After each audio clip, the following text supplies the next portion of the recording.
It's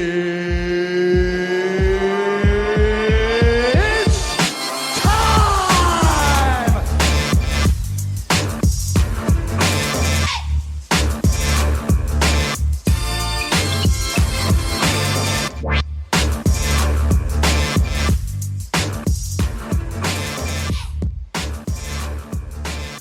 Ladies and gentlemen, welcome back to the Locker Room Podcast. With me, I would say as always, but it's been 2 weeks since his last debut, Mr. Justin Courtwright. Justin, welcome back to the show, bud. Hey, I'm glad to be back. I missed you guys a lot, and I will be back for the foreseeable future. So let's get to talking about some sports. I've been traveling a whole lot. I've been during coaching season, I'm gone every weekend, and I'm not exaggerating. I'm gone every weekend from first week in January till June 25th when we play Nationals in AAU. So I was in Chicago this past week. I was in Indianapolis, and my girls ended up placing in a 3-day tournament.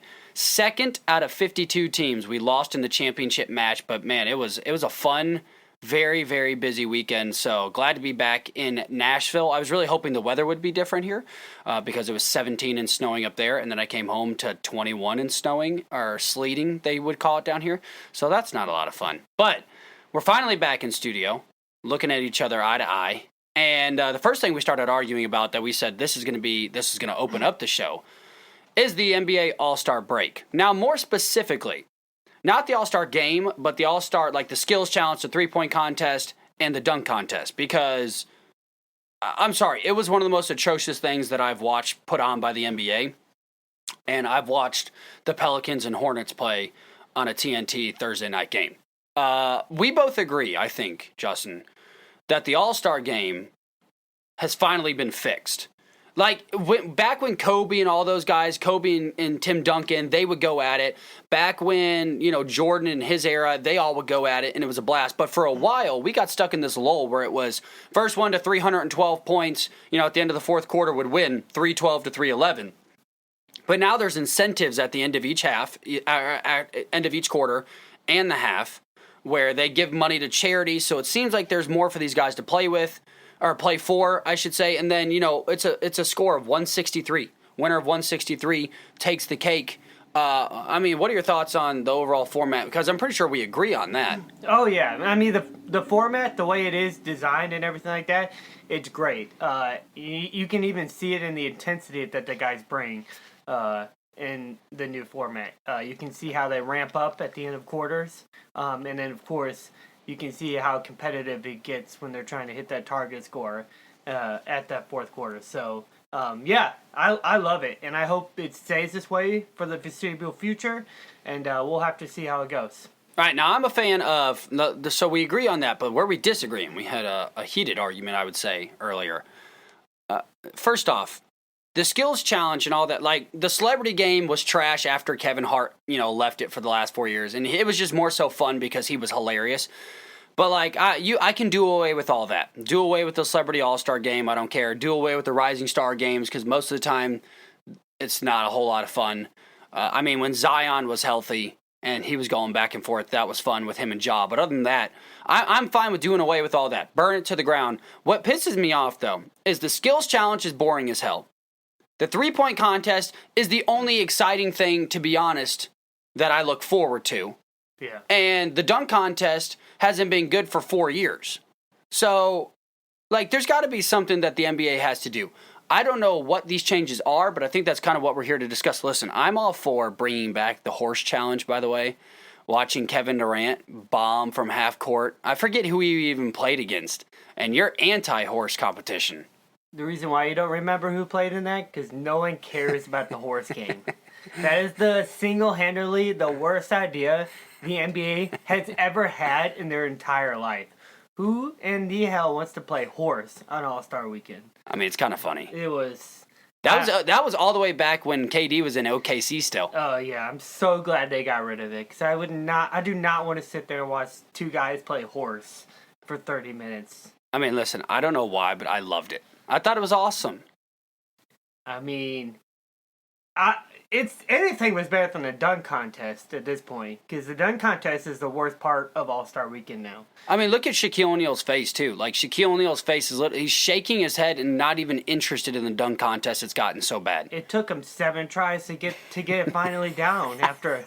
It's like, and they kept doing the same dunk over and over again and kept missing. I'm like, all right, might want to try something else after a while.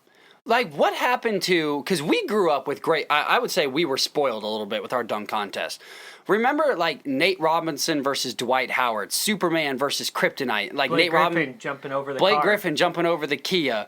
I mean, even Aaron Gordon a couple years ago with all of those things. Like, we were very spoiled with our dunk contest. I mean, I can remember when Dwight Howard came out with the Superman cape and dunked whatever it was, like a 14-foot goal or something crazy like that. Yeah. And then Nate Robinson came out in his final dunk, all dressed in green, just like Kryptonite, and jumped over Dwight Howard, jumped over Superman. Those were the days where dunk contests meant something. I can remember blowing out the cupcake. Remember the cupcake? Yep. Remember the sticker slap where he slapped it at the very top of the backboard while dunking?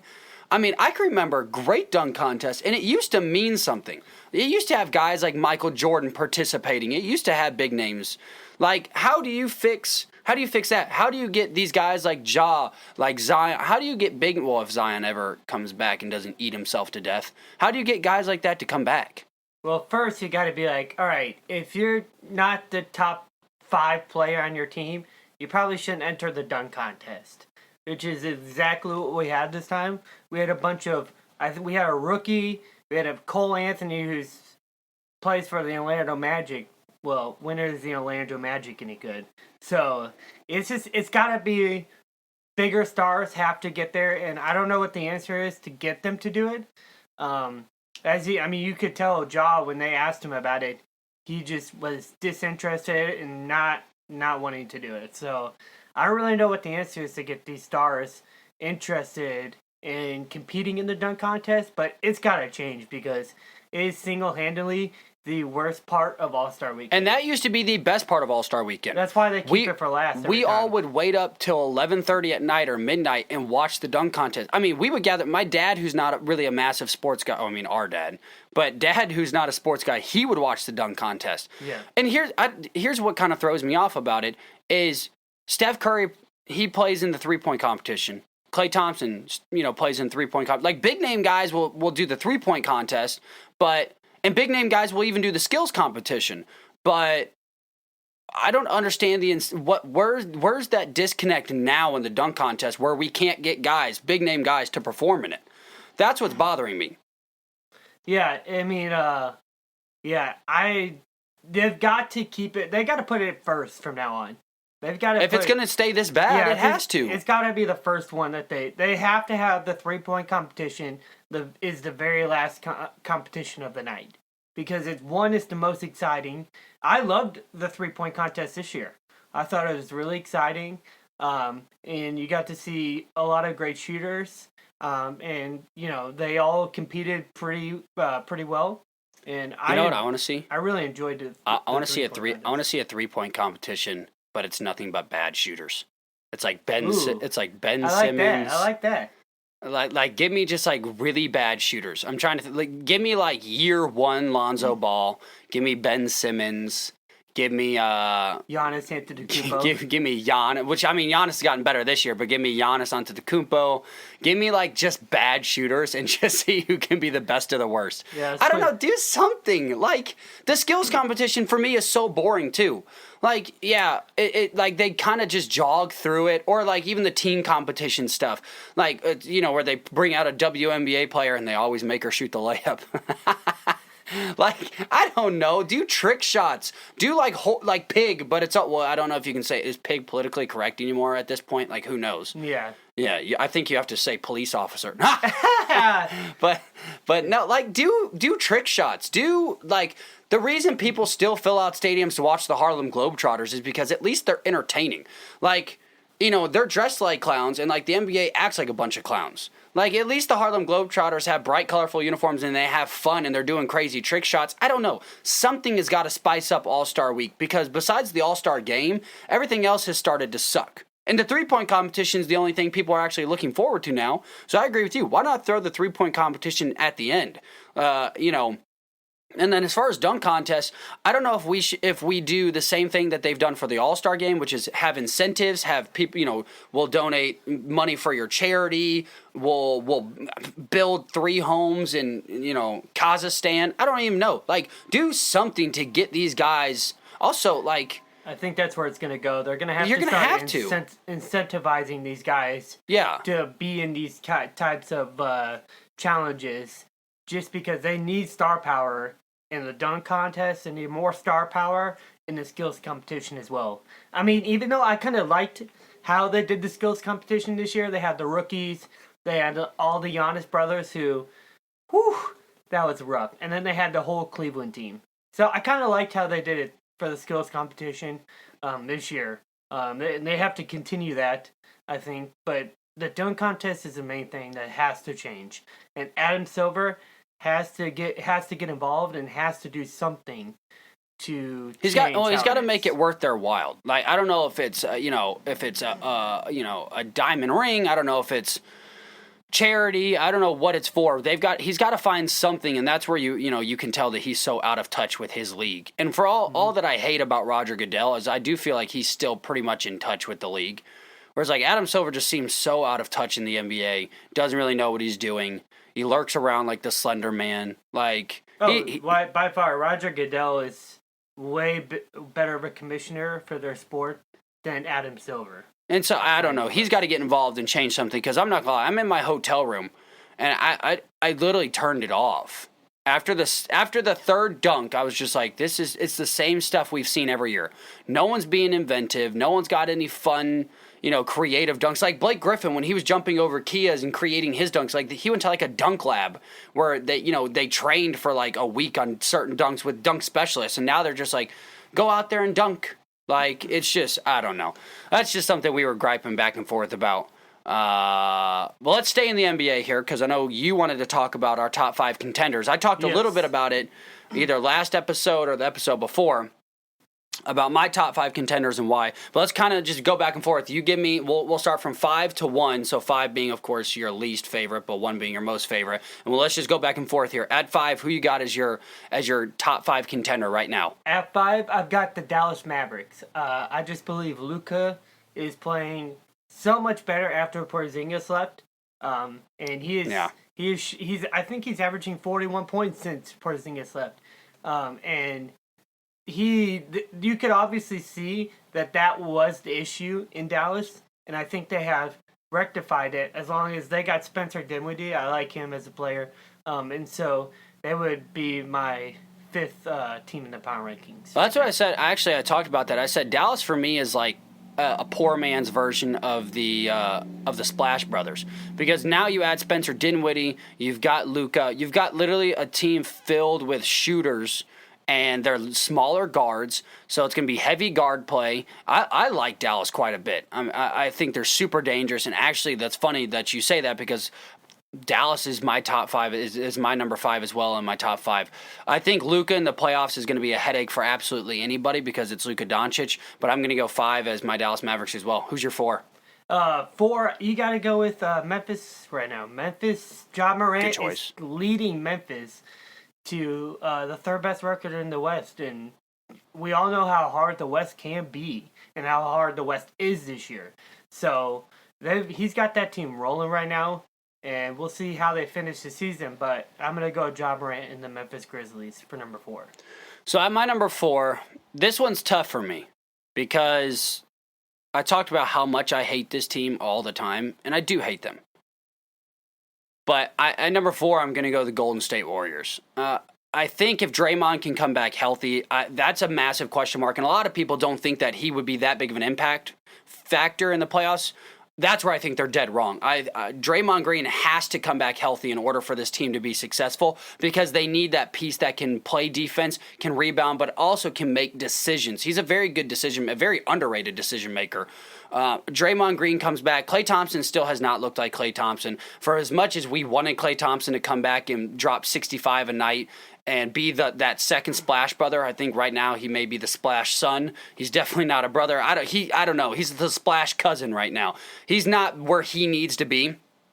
But Steph Curry, Klay Thompson, a healthy Draymond Green, Weissman could be back, they say, for the playoffs. I like that Golden State team. Now, if that Golden State team matches up against a Los Angeles Lakers or even a Los Angeles Clippers, let's say Kawhi comes back or Paul George comes back, I think they're in big trouble. I don't think they're immune to losing in the play-in round or that first round, whoever they play. But they can do some damage because we've seen it. They've won championships before, so I'm going to go Golden State as my fourth. Yeah, that's a good one. But they'll be coming up later in my top 5, so I won't reveal that just yet. But for number 3 for me, I gotta go the Phoenix Suns. Yeah, that's a good one. They have Chris Paul being out for 3 to 6 weeks, I believe.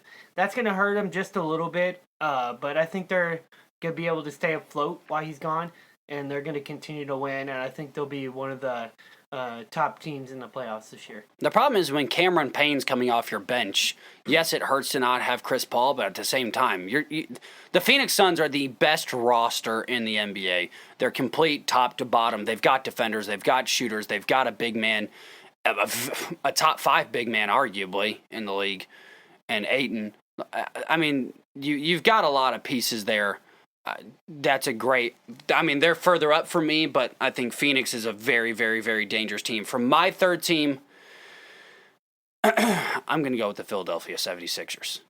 That's right. I talked about this. I believe Joel Embiid is the best defender right now, or best big man in basketball, arguably the best player in basketball right now, even though I think Giannis is right there neck and neck with him. He's playing the best basketball. You're adding James Harden, a healthy, motivated James Harden, which is something that a lot of people are under considering because James Harden is still a top 6, top 7 player in the NBA if he's at his full strength and he's in shape. The 76ers are a dangerous, dangerous team, especially with, like I said, this is the biggest pieces is James Harden interacting with Joel Embiid. James Harden's, when was he at his best? When he had Clint Capella that could play at the rim. Now, not only does he have a guy like Clint Capella that can hang at the rim, he's got a guy that can hang at the rim and go outside and shoot threes and take jump shots and create his own shots and demands attention. That is going to be a dangerous, dangerous weapon come playoff time. Yeah, Embiid's playing some of the best basketball he's ever played this year, and adding James Harden to that mix is just going to make it that more dynamic. And so, yeah, that's a great choice for you. For number 2 for me, I'm going to go the Golden State Warriors. They're going to show up in number 2 for me. All the way up at 2. I mean, they've got the greatest shooter on the planet, Steph Curry. We can tell that he is out of his slump after this All-Star game. I think we can say that. And I think they're going to just continue to win and win and win. And then Draymond comes back. I think they're going to be one of the top 2 seeds for the West in this upcoming playoffs. So we'll see how they finish this season. But I think they're going to finish top 2 in the playoffs this year. Well, I've got the Phoenix Suns at number 2. It just kind of makes sense. They're the best roster in the NBA. The reason I don't have them at number 1 is, well, I'll talk about here in just a second. I told you guys I never dethrone a champion. A champion must be dethroned. So I don't care what the analytics say. Going into next football season, going into next NBA season, whoever's the champion always demands my respect. But at number 2, the Phoenix Suns, I believe, had the best chance to win the NBA title this year. I do believe that if they do end up with Milwaukee again, they're going to be in a lot of trouble. I believe Milwaukee just had, like, Giannis is just that unique player where there's not a good matchup for the Phoenix Suns when it comes to Giannis Antetokounmpo. But Phoenix Suns, like I said, most complete roster in basketball. And then, of course, at number 1, I'll just roll right into my number 1, the Bucks. They have the best player in the NBA. Can I go ahead and say it now? I mean, I'm a LeBron enthusiast, but LeBron right now is probably 3rd best. I would go Giannis Antetokounmpo, Joel Embiid, LeBron James, then a healthy KD. That's my top 4 right now. Then 5th kind of changes once per week. Justin's looking at me like I'm absolutely insane right now for saying that. But I just don't dethrone the champs. They still have a complete roster. Drew Holiday is playing the most underrated basketball right now on that team. Grayson Allen is a low-key sleeper pickup too. Grayson Allen is a great gadget guy, a 3-and-D, which is what they missed so much. He can come off the bench with that second group, like with Covington and who's the kid from Villanova? Can't think of his name. I know. He's a super ugly kid. Yeah. But they've got 3-and-D guys, which is how we know that the NBA is built now. You've got 3-and-D guys. You've got Giannis Antetokounmpo. I love that roster. Milwaukee's my number one. Yeah, that's a great pick, and that's actually my number one pick as well. Is the Milwaukee Bucks. I mean, can we say enough about them? You just pointed it out right there. Giannis, best player on the planet at this moment. Not saying LeBron's not good, because he's my second best player in the league right now. But Giannis, you have to beat him to be able to take him out as the best. And we'll see if anybody can do that. But they're my final pick this year again. I think they're good. I think they're gonna go back to back. Yeah, I think they are too. It's hard not to think that the way Giannis is playing. He's averaging 30, 10 and 8. Drew Holiday is having a career year. Yeah, tremendous season from Drew. Career year this year, and I think Middleton will get back to his normal self after this All-Star break, and I think they'll start getting to put things together. And I can't see anyone really beating them. No, and here's the interesting thing is we gave our top 5 power teams that we think could win the NBA championship this year, and there's teams that we left out. One of those teams being the Brooklyn Nets. I know a lot of people, for me, I have the 76ers in my top 5. I know you didn't have the 76ers in your top 5, but what I think is interesting is that the team that everybody tells me I should respect and I should be concerned for and is going to dethrone everybody, I don't have in my top 5. Hell, I don't really know that I have them in my top 8, if I'm being completely honest. I trust a healthy Los Angeles Lakers over the Brooklyn Nets right now. Because I told you, Ben the Bum is, and I mean, you all know how I feel about Ben. I've talked about Ben on this podcast plenty of times. Ben the Bum can ruin life in Brooklyn. He ruined life in Philadelphia. He can ruin life in Brooklyn. I got the hiccups all of a sudden. Because Ben the Bum has one thing that can tear apart a team, and that is a bad attitude. I'm tired of him using the mental health excuse. My mental health. And here's why I say that. Because no, I 100% believe that mental health is a real thing. I talk about it with my players all the time as a coach. But he said his mental health would be 100% if he got out of Philadelphia. Now we're hearing that Ben might not even play for the next 4 weeks. If he's that mentally small that he doesn't want to play the Philadelphia 76ers in the return game come March, and that's why he's sitting out, then guess what? Ben is still a massive bum, and I don't care about his mental health issues. I don't, because I truly believe that is a, how do I put this? I'll just pass it over to you so I don't say something that I regret. I mean, it's just simple. He's scared. Let's just put it out there. He's scared to go out there and show everybody that he still can't shoot. He can't shoot worth a lick. Nope. And he still just is so passive with the ball, it's not even funny. Like, he just doesn't want to go out there and be trolled by the fans. And that's just what he's just straight a coward. You know, that's what if he wasn't afraid, then he would be out there this Thursday when they take the court. But we're hearing, like you said, 3 to 4 weeks. 3 weeks. Like, that's ridiculous. He's been on the shelf for 5 months, healthy. People. For 5 months, he's been on the shelf. This is unacceptable, and Kevin Durant better be shaking. I know he's shaking his head right now, like, what did I get myself into? Because he's got 2 of them. We traded James Harden away for, we think All-Star, but we're not really sure at this point because of just how we saw him his last year in Philly, and then all this drama that he's just posed over the offseason and this season. Like, what a prima donna. And this guy... Ben the Bum. This guy is just a coward, and the Nets got themselves one heck of a problem trading for Ben Simmons, and they made a huge mistake, and this is going to ruin Kevin Durant and the Nets. It's going to ruin the relationship. And I believe Kevin Durant will play somewhere else next year.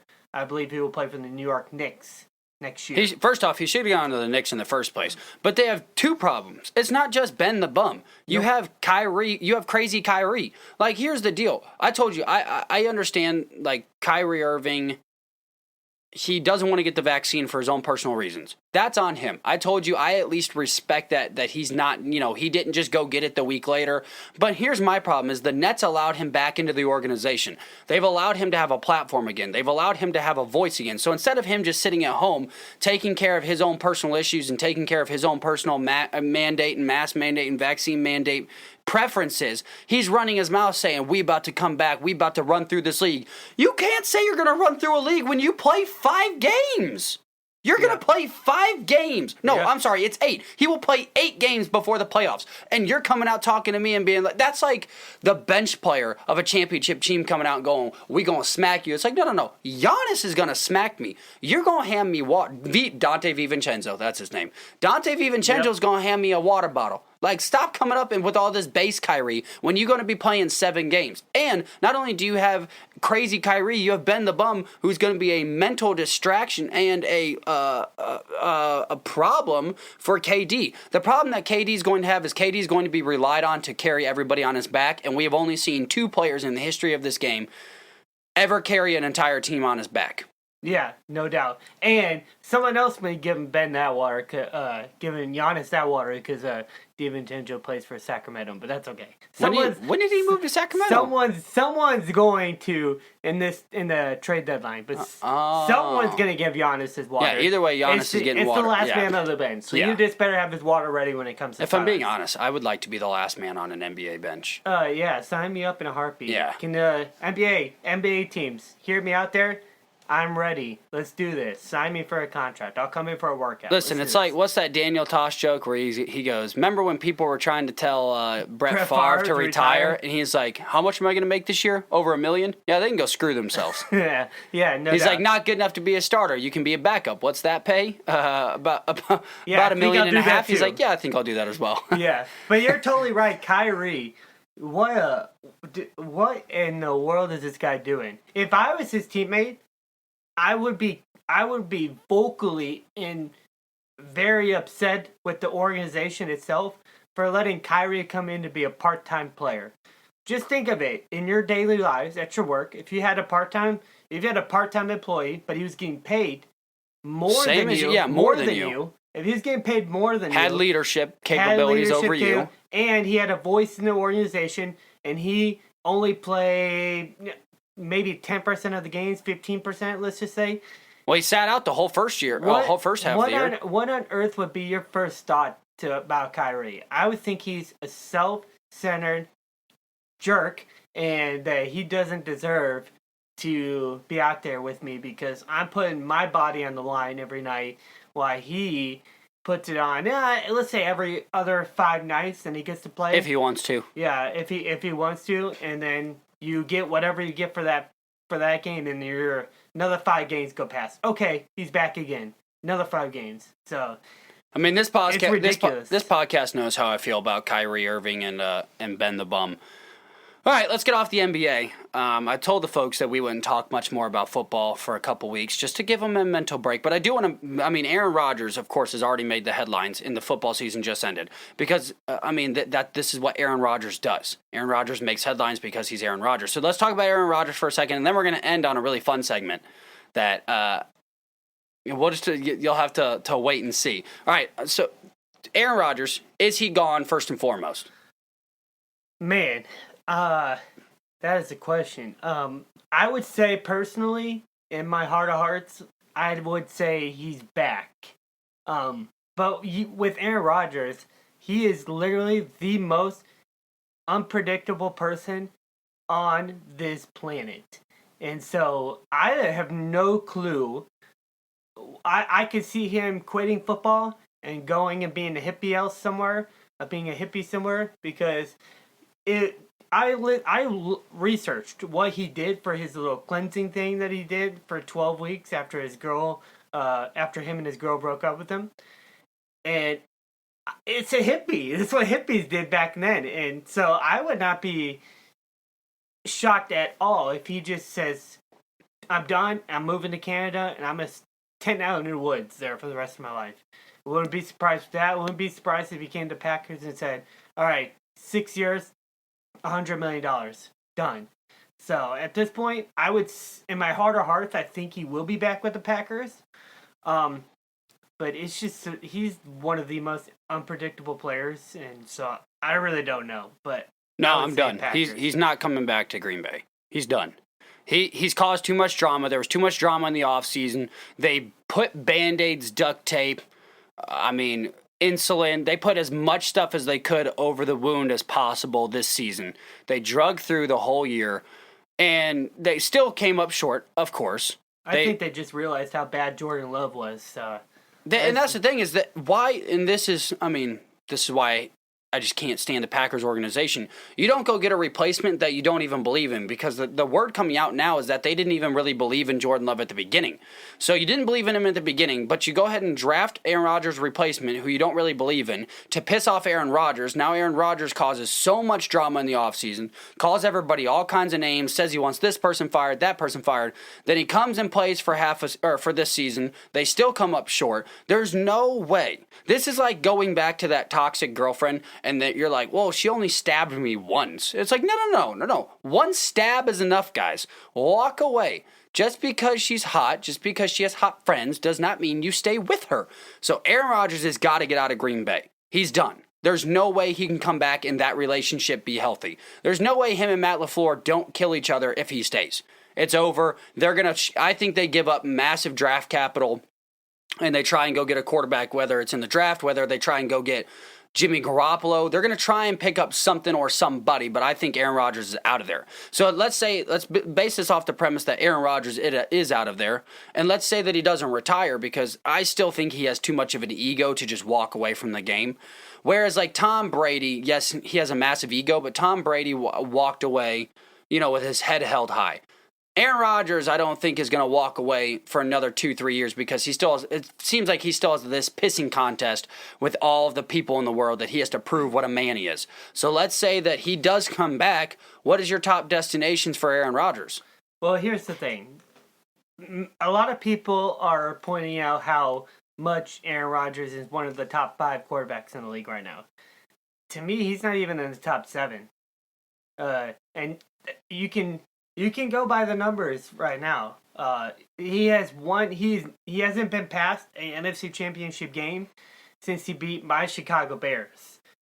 And that was when Brian Urlacher was playing, Lance Briggs is still playing. Those guys have been retired for a long time. And the last time they even won a championship was back in 2011. Was it Pittsburgh? It was against Pittsburgh, yep. Yeah. And so, what has he done? Tell me, what has he done? Other than win MVP twice, okay, great. But what has your team done?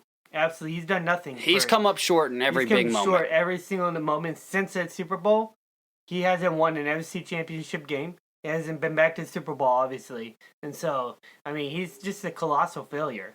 And so, if I'm gonna invest in him, I would say the only teams that I could even see him going to are either Denver or Pittsburgh, one of the two. I can't see him going anywhere else but those two. And I would lean more towards Denver, because his offensive coordinator is now the head coach of the team. But at this point, I'm really not sure what he's doing. I think Denver, Pittsburgh, or Miami are my top 3 destinations. He would make Denver a serious contender. He would make Miami a serious contender. He'd make Pittsburgh a good playoff team. I'm not sure that Pittsburgh. Well, I have not seen a whole lot from Juju Smith-Schuster. Their offensive line's been terrible. Although everybody praised Najee Harris I didn't see anything too special from him. Those are my top 3 destinations for Aaron Rodgers. I'll give you one more before we get off this subject. Why not be a complete dick and go to Chicago? Listen, he went to Chicago and said, hey, I own this city. He said he owned us. For how many years has he owned us? And let's be honest, as Bears fans, he owned us all the time. So yeah. Why not be a dick? Go to Chicago. That would be a total dick move to do if he just said screw it and went straight to his rival team. Whew. Man, I would love to see that happen, because just think of him going back to Green Bay in the Chicago uniform. Dude, wouldn't that be the greatest thing? That would be the most savage.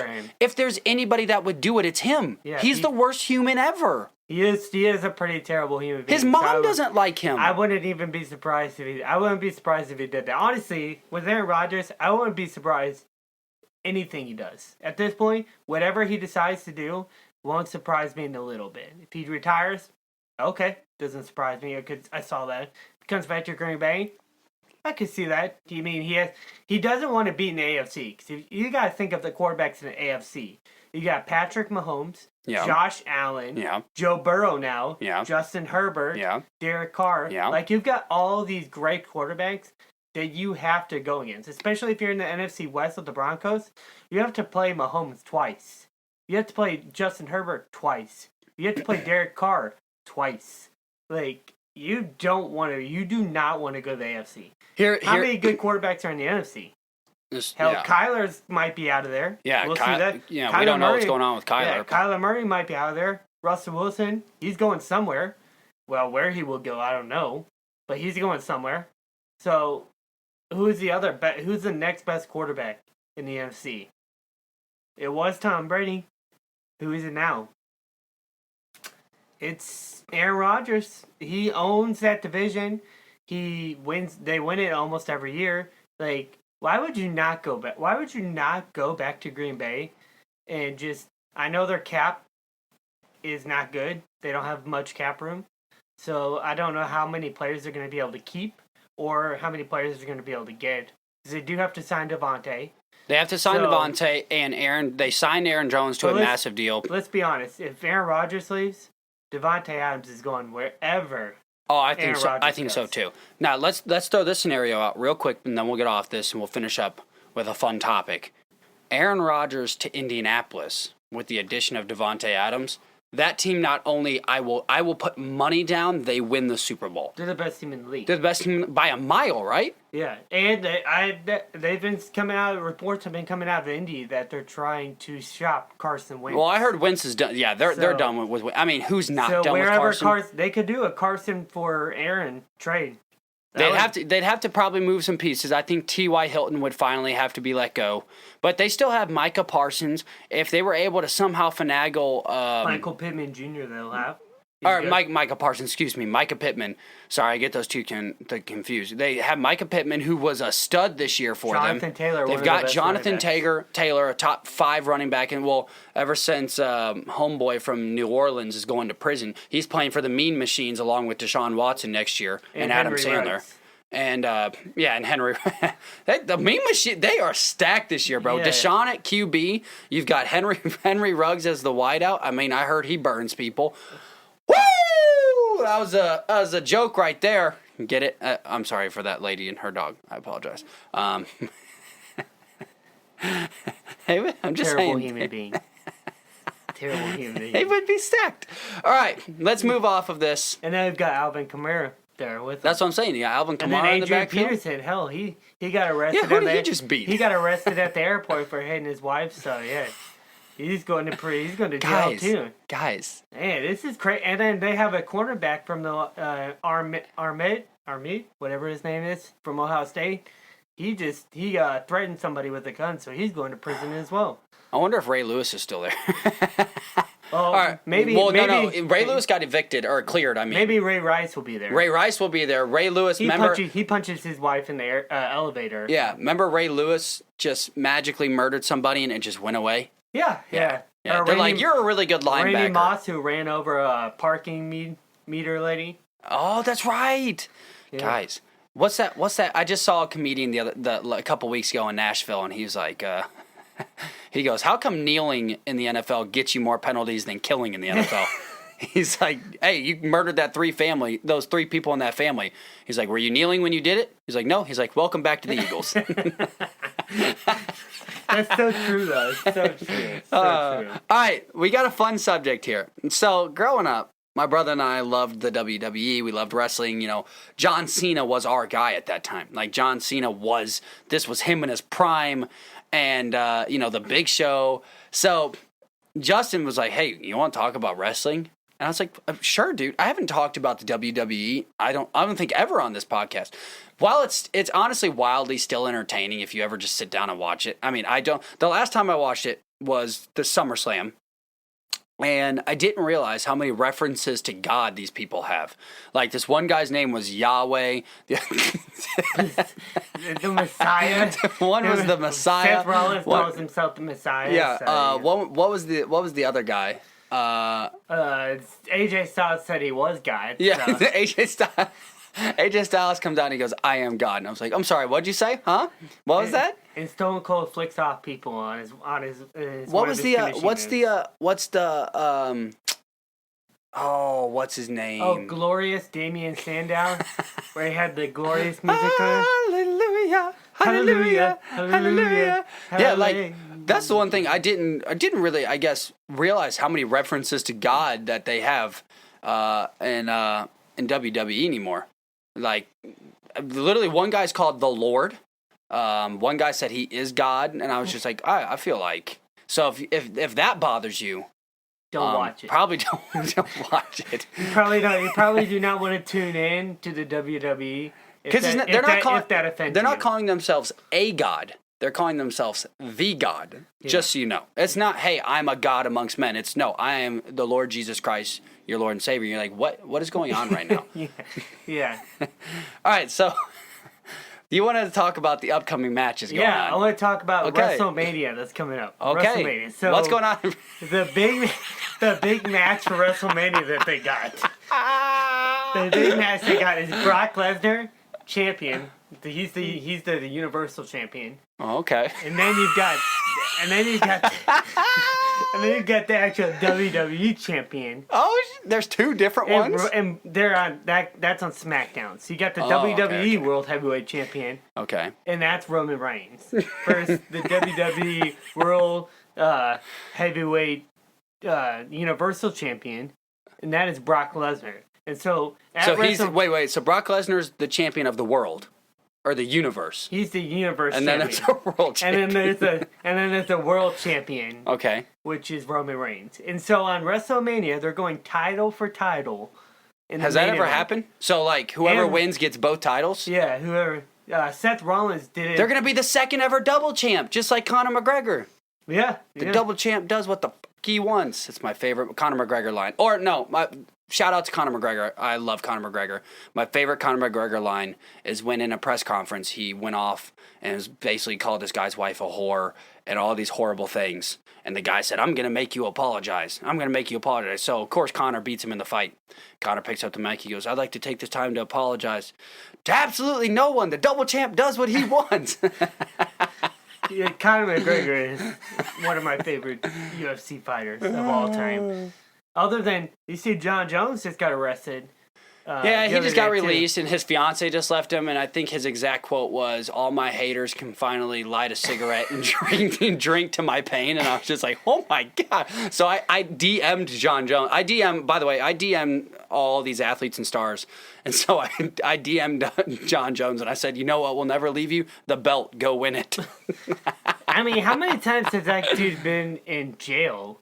Or how many times has that dude been arrested? A lot. So many times. A lot. But back to the subject. So you got champion versus champion. So that should be a a good fake fight. But Ronda Rousey is back now. Ronda Rousey is back. Ronda Rousey is back. Isn't she Ronda Rousey Piper? No more baby bump. So she doesn't have the baby bump anymore. Oh, was she pregnant? She was pregnant. What'd she give birth to? A stack of ham? Like That's a muscular mom for sure. Yeah. That baby is definitely gonna be a tough ass baby. Yeah, it is. One day. But yeah, God help it if it ever gets in trouble. And she's already fighting for the championship at at WrestleMania. Yeah. So. Also, I just made a reference to a baby. John Cena is coming back for the WrestleMania, but I mean, him and The Rock come back every year. Yeah, they come back every year. They fight in like half a match just to get the crowd pumped up. Also, I like how you just ignored my reference of Ronda Rousey beating the shit out of her kid. Like, you let that one go right by you. You know, I choose not to acknowledge those type of things. What do you say? Oh yeah, okay, everybody. Justin's pretending to be spiritual on the podcast. I'm gonna take the moral high this time. But next time. Be honest. I probably, out of anybody you know, say the most terrible stuff. Yes, that is true, audience. I can attest You know how many to this. times... He's a terrible. You know how many times I have to stop and start recording this podcast? When I made the Kobe... So I made a Kobe joke the other day. Whew. Is that too soon? Are we too soon with that? No. So, all right, so this is what I said, right? Because you weren't here for this podcast. It was the first week you were gone. Or I was out of town. And so I said, the Lakers have had nothing but tragedies happen this year. Russell Westbrook has been a tragedy. And I said, they've had the worst year ever. And that includes the death of Kobe Bryant. And I was like, and unlike Kobe, that joke landed. All right. I like that. Yeah, I got a DM. It's clever, right? Come on, folks. Like, don't be mad about it. These are jokes, right? You would be shocked how many people DM me. We like to joke around on this. Yeah. We like to joke around here on the podcast. We don't want to make it all serious all the time. You had a joke. Yeah, have all fun. right. Let's listen. Do you know the Lord and Savior Jesus Christ is personal Savior? Or do you want to talk about cancer? Let's get serious here. All right? Let's talk about talk about how personal do you want to get on this show? Make-A-Wish. Do you struggle with depression? Because I do. Do you know? I know who else does. Ben Simmons does. Hey Ben, if you ever would like to come on this podcast, I would gladly like to tell you how bad you suck at basketball. Yeah, I think that's probably against what his therapist says. It's probably like think happy thoughts, and I'm like, So come on this podcast, Ben. Don't be a coward. I mean, you're already a basketball coward. Listen, the last person to stand me up on this podcast was Nate Robinson, so he's dead to me. So. And he got his butt whooped in his fight. So no. I had a scheduled interview. No one knows. You guys don't know all the behind the scenes sometimes. I had a scheduled interview. I went through his promoter. I went through his manager. Had a scheduled interview the day before he fought Jake Paul. I was going to bring him on for a 15-minute Zoom call. Bam. The 5 minutes before we were supposed to have our call, they said, Nate doesn't want to meet with you anymore. I go, what did you just say? And so I I emailed back his promoter, and I was just like, we had a deal. I have it written down. And he goes, we don't have to do anything for you. So Nate Robinson's dead to me, by the way. I mean, that's kind of off the record. Now that we're on that subject, can we all just say how much we really, really hate the Paul brothers with every passion in my being? This audience knows. There's 85 episodes at this point. 83 of them I talk about how I hope Jake Paul dies a very serious death. Not really. I'm just joking because the internet will shut me down. Just a joke. I don't want him to die. I want him to die naturally in his own life at some point. I do not want to inflict harm on Jake Paul. Okay, it's just a joke. I'm just over exaggerating. But I do hate Jake Paul. I hate both of them. They're both the worst people on the planet. I mean, honestly, Logan's kind of charming the more you listen to him. But Jake Paul is the worst human being. All right, let's get off that just because, finish the championship. So Ronda Rousey's coming back. I can't even. Ronda Rousey's coming back. Who's she fighting? I don't even know another girl fighter. She's fighting Charlotte Flair. Never heard of her.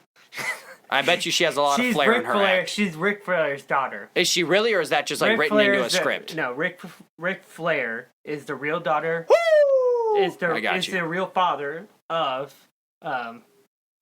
this daughter? Yeah. Are we sure? I'm sure. Okay. I'm sure. And so, and of course, everybody knows Ric Flair as the person who's won the most WWE championships. That's hot garbage. John Cena needs to win it. It's him and John Cena. John Cena's number 2. Yeah. But it's Brock Lesnar versus Roman Reigns 2, champion versus champion. So it should be a good one. So we'll see. When is WrestleMania, by the way? In 4 weeks. 4 weeks will be WrestleMania. Well, we are going to end this podcast on WrestleMania. Guys, I've never discussed WrestleMania but twice in my life. Justin, so glad to have you back. Yeah, I'm glad to be back. This is only our second episode back. Can you feel the repertoire building, people? Can you feel our energy bouncing off of each other? Because we can. Make sure you're following the Locker Room Podcast, TLR Podcast 615 on all of its social media. That is TLR Podcast 615 on all of its social media, if I can say that properly, so you can stay up to date with everything we have going on. You get exclusive content. The more that we're around, the more we're going to be ramping some stuff up, going to be shooting some videos. We've got a bunch of special guests coming on. There's a lot going on, so we really appreciate you. Ladies and gentlemen, once again, I'm Jacob Courtwright. And I'm Justin Courtwright. And this is The Locker Room.